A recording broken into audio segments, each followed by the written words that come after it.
Hello दोस्तों, आज हम पढ़ने जा रहे हैं एबीजी।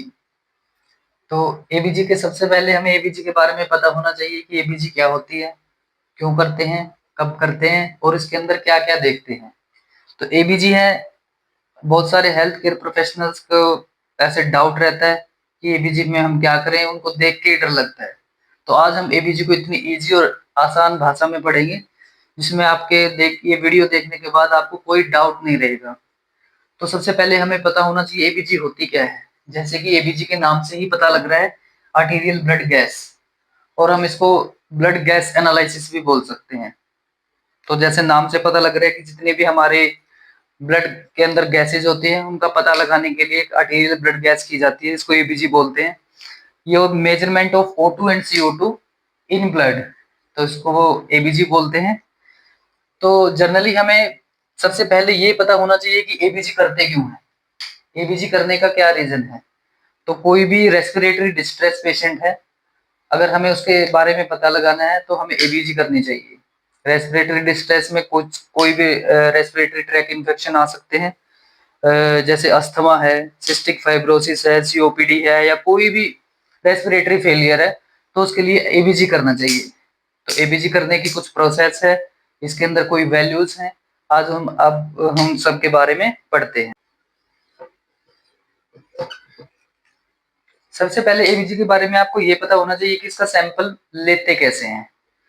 एबीजी का सैंपल हमेशा, जैसे कि पता लग रहा है कि आर्टीरियल ब्लड गैस है, तो आर्टरी से ही लिया जाता है। हमारी कोई भी अल्नर आर्टरी है, या फीमोरल है, या ब्रेकियल है, या कोई भी है, तो मोस्ट कॉमन जो आर्टरी है हमारी वो रेडियल होती है। रेडियल पल्स कहाँ होती है? Towards your thumbs. तो ये है हमारी रेडियल पल्स। जनरली हम मोस्ट ऑफ सैंपल एबीजी के लिए हम अपने रेडियल आर्टरी से ही निकालते हैं पेशेंट के। तो रेडियल आर्टरी जो सैंपल निकालने के लिए रेडियल आर्टरी से, उसका भी एक प्रोसीजर है।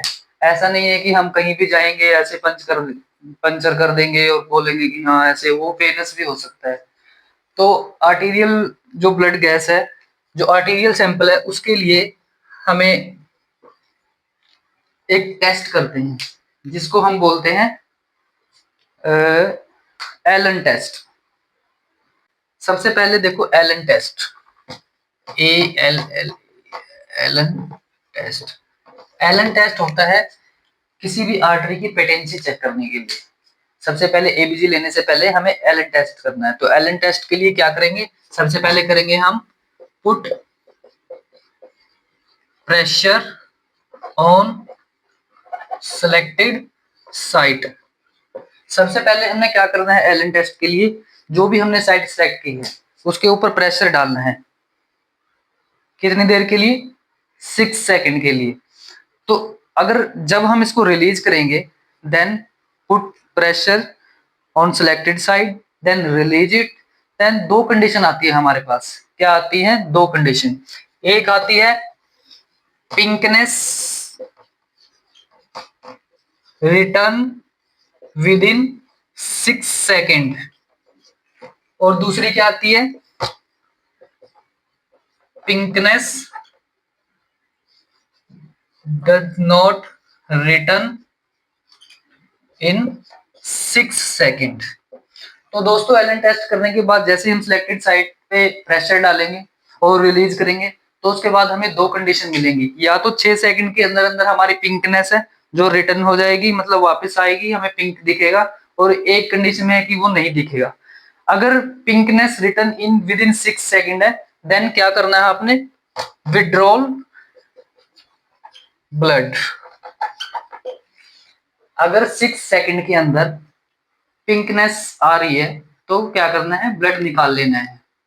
बट हमारी दूसरी कंडीशन थी कि अगर पिंकनेस नहीं आ रही है तो डू नॉट विड्रॉल ब्लड, तो वहां से ब्लड नहीं लेना है। ठीक है, इतना समझ गए। जैसे ही हमने सिलेक्टेड साइड से प्रेशर रिलीज किया, तो अगर 6 सेकंड के अंदर पिंकनेस आ रही है तो हमने विड्रॉल कर लेना है ब्लड, अगर नहीं आ रही है तो नहीं करना है। उसके बाद क्या करना है? जब ये जो कंडीशन, जब हम ब्लड निकाल लेते हैं, हमेशा ध्यान रहे जो ब्लड निकालना है वो हमेशा हेपेरिनाइज सिरिंज में ही लेना है। हेपेरिन सिरिंज में ही लेना है। अगर हेपेरिनाइज सिरिंज में नहीं लेते हो तो ब्लड के अंदर क्लॉट हो जाएगा, जिसकी वजह से आपकी वैल्यूज हैं वो ठीक नहीं आएंगी। तो क्या करना है, विड्रॉल ब्लड इन हेपेरेनाइज्ड सिरिंज। तो दोस्तों अब स्टार्ट होता है हमारा मेन एबीजी। एबीजी होता क्या है, तो एबीजी के अंदर कुछ वैल्यू होती है, जैसे सबसे पहले हमें देखना होता है पीएच,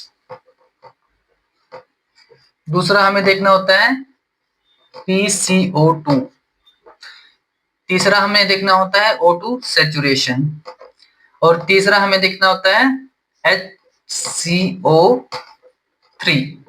HCO3 को जनरली हम सोडा बाइकार्ब बोलते हैं, जिसको वो HCO3 होता है। तो हमें नॉर्मल इन चार वैल्यूज का पता होना चाहिए, तब हम एबीजी आसानी से देख सकते हैं और हम पता लगा सकते हैं कि एबीजी होता क्या है और उसके अंदर क्या वैल्यू आई और क्या रिजल्ट आया। तो सबसे पहले हम डिस्कस करते हैं पीएच के बारे में। हम पढ़ते हैं पीएच के बारे में। तो पीएच होता है पावर ऑफ हाइड्रोजन। इसको 1909 में शुरू में सोरेन सन ने इंट्रोड्यूस किया था। उसने किसी भी सॉल्यूशन की एसिडिटी और बेसिसिटी पता लगाने के लिए पीएच को देखना होता है। तो पीएच का क्या होता है नॉर्मली, जैसे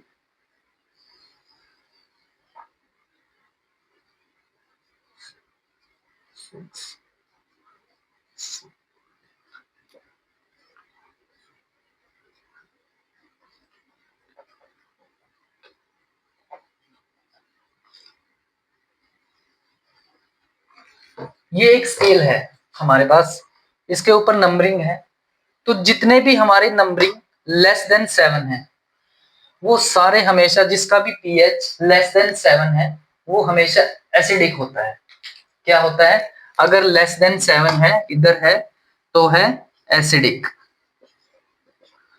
और अगर मोर देन 7 है, अगर हमारा लेस देन 7 है, कोई भी वैल्यू है किसी भी पीएच है, तो अगर वो मोर लेस देन 7 है तो वो है एसिडिक, और अगर मोर देन 7 है 10 है एल्कलोसिस या फिर एल्कलाइन। एल्कलाइन अगर हमारी किसी भी सॉल्यूशन का पीएच है वो मोर देन 7 है, देन है वो एल्कलाइन, और अगर लेस देन 7 है तो वो है एसिडिक। तो जनरली अगर हम देखा जाए हमारे ब्लड का लेवल क्या होता है, 7.35 से 7.45, ये हमारा ब्लड का पीएच होता है। अगर एक वैल्यू में पूछे नॉर्मली तो क्या है 7.40, ये हमारा ब्लड का पीएच होता है। तो हमें पता है कि 7 से जितने भी ज्यादा है तो वो हमेशा एल्कलाइन होते हैं। तो हम ब्लड को क्या एल्कलाइन बोल सकते हैं, नहीं, स्लाइटली एल्कलाइन। क्या है, स्लाइटली एल्कलाइन। तो ब्लड हमारा क्या होता है, ब्लड का पीएच स्लाइटली एल्कलाइन। तो ये है हमारा पीएच।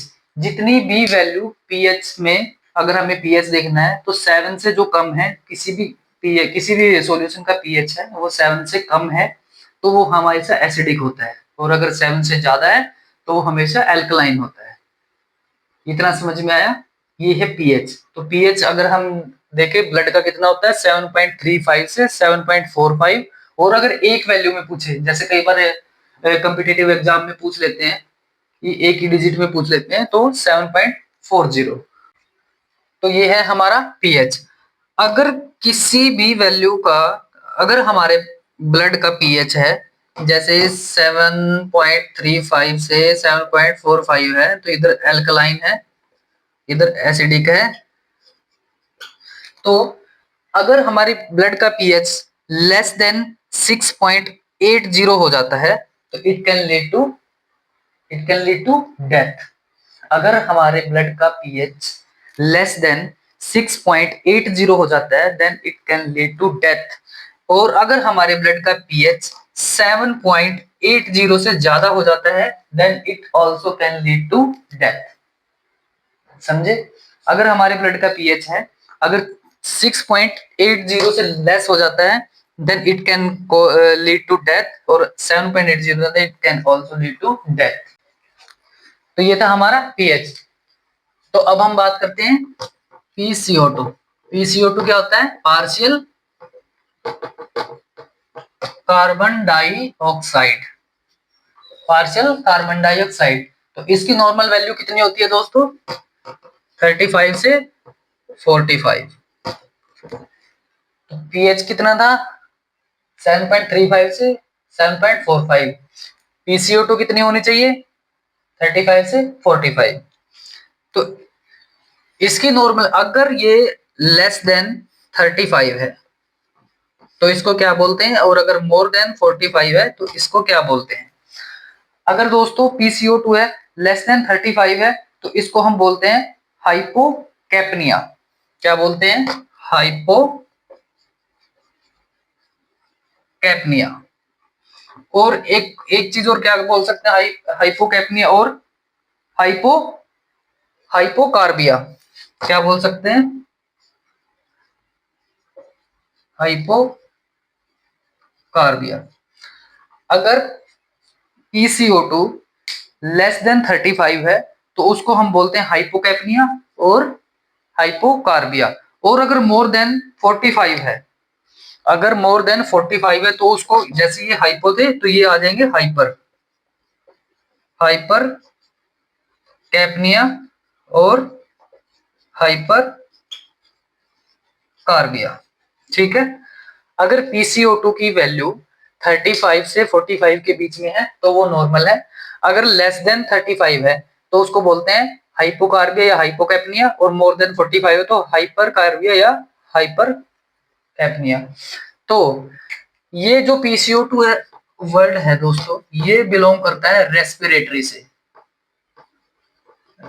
रेस्पिरेटरी से क्यों? CO2 है, कार्बन डाइऑक्साइड है, तो रेस्पिरेटरी से बिलोंग करता है। तो एक क्वेश्चन तो हमारा यहीं से क्लियर हो रहा है, एक डाउट तो, जैसे हमें पीएच दे दिया किसी का भी, फॉर एग्जांपल हमारे ब्लड का पीएच है, एक एबीजी देखा हमने, उसमें देखा हमने 3 पॉइंट सॉरी 7.30, और PCO2 दे दिया हमें 30। तो ये दो वैल्यू दे रखी है, पीएच आया हमारा 7.30 और PCO2 आई है 30। तो हम जनरली इसको क्या कहेंगे? अब जैसे मैंने नॉर्मली आपको बताया था, ब्लड का पीएच है वो 7.35 से होता है, यानी कि 35 से 45 के बीच में है तो नॉर्मल है, अगर लेस है तो एसिडिक है। तो हम पीएच से पता लगा सकते हैं कि एसिडिक है। और PCO2 30 है, मैंने नॉर्मल बताया है 35 से 45, तो यहां से क्या हो गया, यानी कि रेस्पिरेटरी है, यानी कि इसको, इस वैल्यू में क्या है, रेस्पिरेटरी एसिडोसिस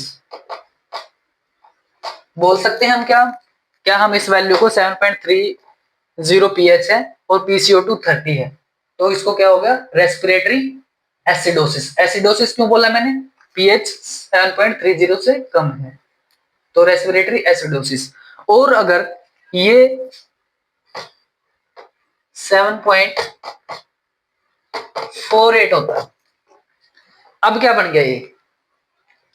पहले क्या था ये पीएच, अब पीएच क्या होगा, 7.35 से 4.5 तक नॉर्मल था, तो ये कितना हो गया, 4.8 हो गया। तो अब इसको क्या बोलेंगे हम, रेस्पिरेटरी एल्कलोसिस, क्योंकि ये पीएच ज्यादा हो गया है। अगर पीएच कम है तो एसिडोसिस, और अगर पीएच ज्यादा है तो एल्कलोसिस। और अगर रेस्पिरेटरी यानी कि 30 है, 35 से 45 नॉर्मल होती है, तो ये 30 है, तो ये रेस्पिरेटरी वर्ड यूज हो जाएगा इसके लिए। तो इतना समझ में आ गया, ये था PCO2। हमने पीएच देख लिया, PCO2 देख लिया, अब एबीजी में क्या रह गया, HCO3 यानी कि बाइकार्बोनेट। इसकी नॉर्मल वैल्यू कितनी होती है दोस्तों?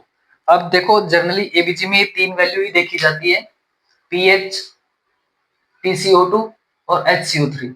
इससे हम रेस्पिरेटरी या मेटाबॉलिक या फिर एसिडिक या फिर एल्कलाइन, इन सब चीजों का पता लगा सकते हैं। ठीक है दोस्तों। तो अब HCO3 के बारे में बात करते हैं। तो HCO3 की नॉर्मल वैल्यू होती है 22 से 27।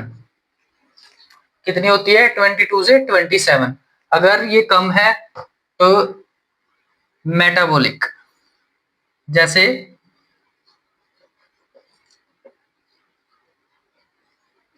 जैसे हमने PCO2 के लिए एक वर्ड यूज किया था रेस्पिरेटरी, ऐसे ही HCO3 के लिए यूज करना है मेटाबॉलिक। अगर कोई भी इन जैसे 22 से 27 के बीच में अगर कोई भी वैल्यू है तो वो नॉर्मल है, अगर इससे कम या ज्यादा है तो उसके लिए मेटाबॉलिक वर्ड यूज करना है। तो हमें देखो पीएच की नॉर्मल वैल्यू पता चल गई है, 7.35 से 7.45 होती है। हमें PCO2 की नॉर्मल वैल्यू पता चल गई है, कितनी होती है 35 से 45 होती है। और हमें HCO3 की नॉर्मल वैल्यू पता चल गई है, कितनी होती है 22 से 27 होती है। तो ये 3 वैल्यू है जिससे हम पूरी एबीजी का पता लगा सकते हैं कि पेशेंट के अंदर एबीजी के अंदर क्या चल रहा है, कितनी गैस का कितना क्या है, और क्या वो रेस्पिरेटरी एल्कोलोसिस है, क्या वो मेटाबॉलिक एल्कोलोसिस है, या फिर वो कुछ भी है, मतलब तो इन तीनों वैल्यू से हम पता लगा सकते हैं।